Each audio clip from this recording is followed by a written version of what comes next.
De retour à Abidjan, le chef du Parlement ivoirien Guillaume Soro a regagné ses bureaux ce lundi 23 octobre pour une séance de travail avec les directeurs de cabinet et le secrétaire général.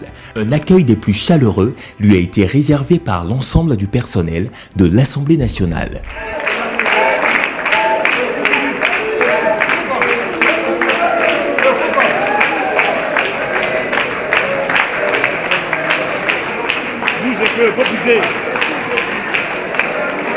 Bonne arrivée, bonne arrivée, bonne arrivée.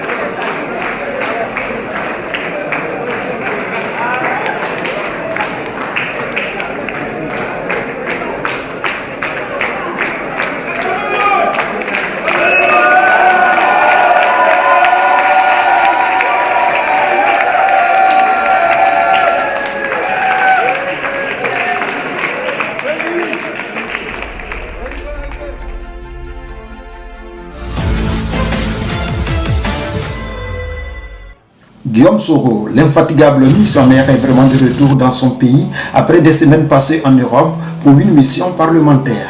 Aussitôt arrivé, il a fait valoir sa fibre patriotique en allant rendre hommage aux illustres serviteurs de la nation décédés, dont certains à son absence. Le dimanche 22 octobre, jour de son arrivée, il était à Marcory résidentiel au domicile de Feu Hortense Aka Angui, ex-maire de la commune de Port-Boué, avec une forte délégation pour la présentation des condoléances. Le lundi suivant, dans le même quartier de Marcory, c'est au tour de la famille de feu José Dominique Loco de l'accueillir. Il s'y est rendu avec également une forte délégation, parmi laquelle les ministres Sidiki Konaté, Afoussiata Bambalami et des membres de son cabinet. À son arrivée, il s'est incliné devant la chapelle ardente avant les civilités et la présentation des condoléances. Pour lui, celle qu'on appelait Madame Loco fait partie de son histoire pour avoir été témoin oculaire de sa maltraitance à Yopougon alors qu'il dirigeait la FESI, Fédération estudiantine et scolaire de Côte d'Ivoire. Chers frères, chers sœurs, chers amis, j'ai tenu à prendre la parole pour faire un témoignage. Il y a des occasions, c'est bon de dire quelques mots. Certains le savent parmi vous, j'étais leader du mouvement étudiant ivoirien il y a quelques années passées.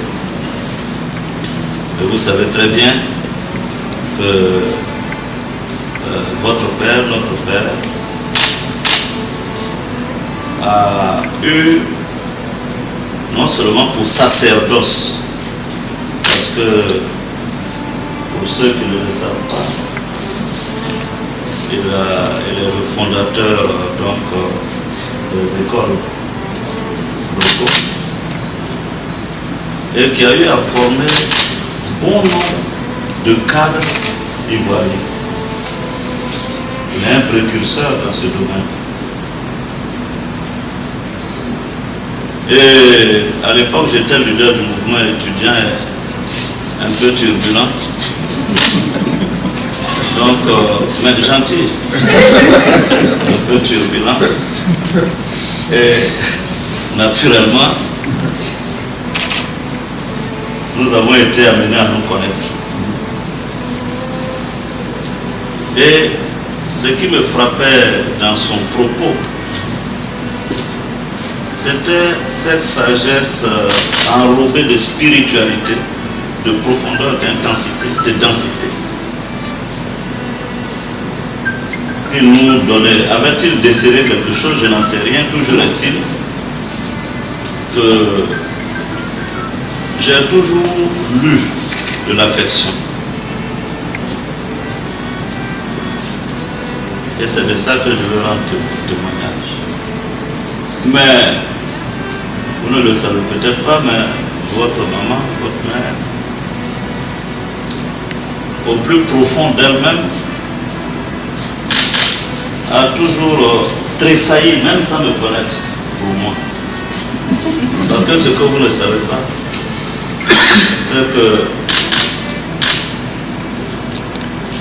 le baobab, le père, est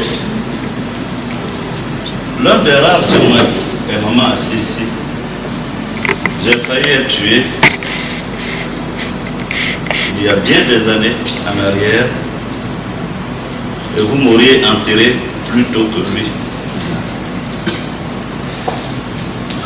Maman est témoin. Quand à l'époque, leader du mouvement étudiant, on avait lancé toutes les polices de Côte d'Ivoire à mes trousses, j'ai été malheureusement arrêté au premier point de Yopougon et votre mère était témoin. Ce jour-là, il s'en est fallu de 30 secondes, je me prenais une balle dans la tête. Maman est là. Le policier qui a sorti son arme, qui l'a chargé, prêt à tirer, il ne savait même pas que c'était moi, l'étudiant Guillaume. Je dis bien, il s'en est fallu de quelques secondes et je l'ai ressenti moi-même. Il tremblait sur son pistolet. Quand son chef lui a crié, non, ne tire pas, c'est l'étudiant, c'est Soro, c'est Soro, c'est Soro. Voilà comment j'ai été arrêté à l'époque. Amené dans les caniveaux de voilà, dans le caniveau de Yopougon. Ah maman, cette partie-là. Ah maman, vraiment. Si je dis qu'il était dans un caniveau. Donc j'ai été arrêté, trimballé, menotté et amené ensuite à Williamsville, à la CRS, ensuite à la DST, ainsi de suite. Mais et je ne savais pas que maman avait assisté à ça. Je ne savais même pas. Et cet épisode-là, je raconte ça très rarement. Je dis simplement que j'ai été arrêté. Quelle ne fut ma surprise, ma grosse surprise. Un jour, j'arrive à Cotonou, en grand type. J'arrive à Cotonou en grand type.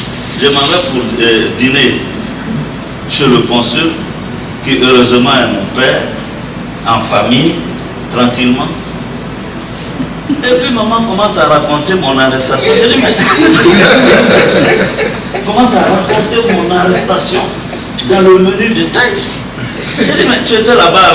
Elle m'a dit, elle était dans son véhicule. Je crois que la veille ou quelques 2 jours avant, des gens avaient été tués à ce carrefour. Des bandits avaient été abattus à ce carrefour. Donc quand elle a commencé, elle a dit, maman, non, tu sais. Elle ne continue plus ce point. Elle a raconté dans le menu détail comment ce jour-là j'ai failli terminer. Et je lui ai dit vraiment, maman, honnêtement, je suis touché. Et que tu aies gardé ce secret pendant tout ce temps. Pour le dire aujourd'hui, vraiment, c'est quelque chose de très, très émouvant et touchant. Donc, j'ai voulu raconter et faire ce témoignage pour que vous le sachiez, pour que mes collaborateurs aussi prennent bonne note, que nous ne sommes pas à l'étranger ici. Nous sommes en famille. Vous-même, vous me connaissez, il y a beaucoup de précautions que je prends. Mais quand je vais chez elle, je suis vraiment sans façon. Parce que je sais ce qu'elle a ressenti en elle-même. Je sais les prières qu'elle a eu à faire pour moi jusqu'à ce jour. Voilà le témoignage que je voulais rendre ce soir et prier le Tout-Puissant pour qu'il accueille notre Père dans le royaume des cieux. Et que vraiment je demande à mes frères, à mes soeurs qui sont ici, donc de garder la foi.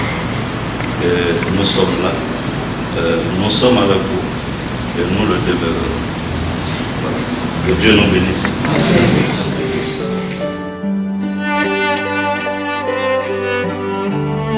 Il s'est dit disposé à prendre une part active aux obsèques de ce grand serviteur de la République. Pour marquer son passage, le patron de l'institution parlementaire a écrit un message dans le livre d'or condoléances. Pour rappel, le défunt a été le précurseur de l'enseignement professionnel privé en Côte d'Ivoire. Il a été nommé consul honoraire de Côte d'Ivoire au Bénin en 2008. Il est décédé à l'âge de 90 ans à Paris.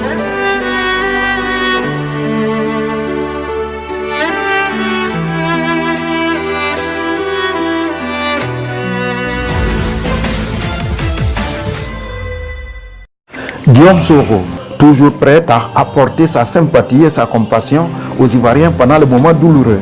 Depuis son arrivée de sa mission européenne, il ne cesse de parcourir les domiciles des illustres disparus de la nation pour présenter leurs condoléances aux différentes familles. Après feu Hortense Aka Angui et feu José Dominique Loko à Marcory, il s'est rendu le lundi 23 octobre au domicile du général Konambani François Auguste à Cocody. Une présence à double sens, soutenir la famille éplorée, aussi rendre hommage au Premier ministre Charles Konambani, frère aîné du disparu.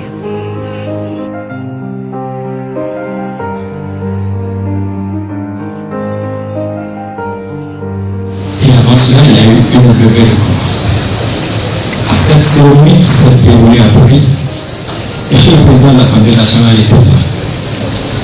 Il avait exprimé à cette occasion sa sympathie et sa compassion.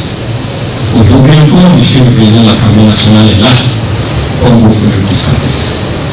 Monsieur le Président, vos aînés, vos papas, comme vous avez l'habitude de le dire, vos tontons, vous disent merci. Pour le porte-parole du chef du Parlement ivoirien, ministre Sidiki Konaté, les liens qui unissent ces deux personnalités sont très forts. Guillaume Soro et Charles Konambani ayant œuvré ensemble pour la paix en Côte d'Ivoire au moment où ce dernier dirigeait la primature. Dernier acte posé, Guillaume Soro a laissé un message dans le livre d'or condoléances avant de prendre congé de ses hôtes tard dans la nuit. Feu Konambani François Auguste a été intendant général, administrateur et ex-président du conseil d'administration de la société Petrosi de 2000 à 2015. Il s'est éteint à Paris à l'âge de 79 ans. L'inhumation est prévue le lundi 30 octobre à Yamoussoukro.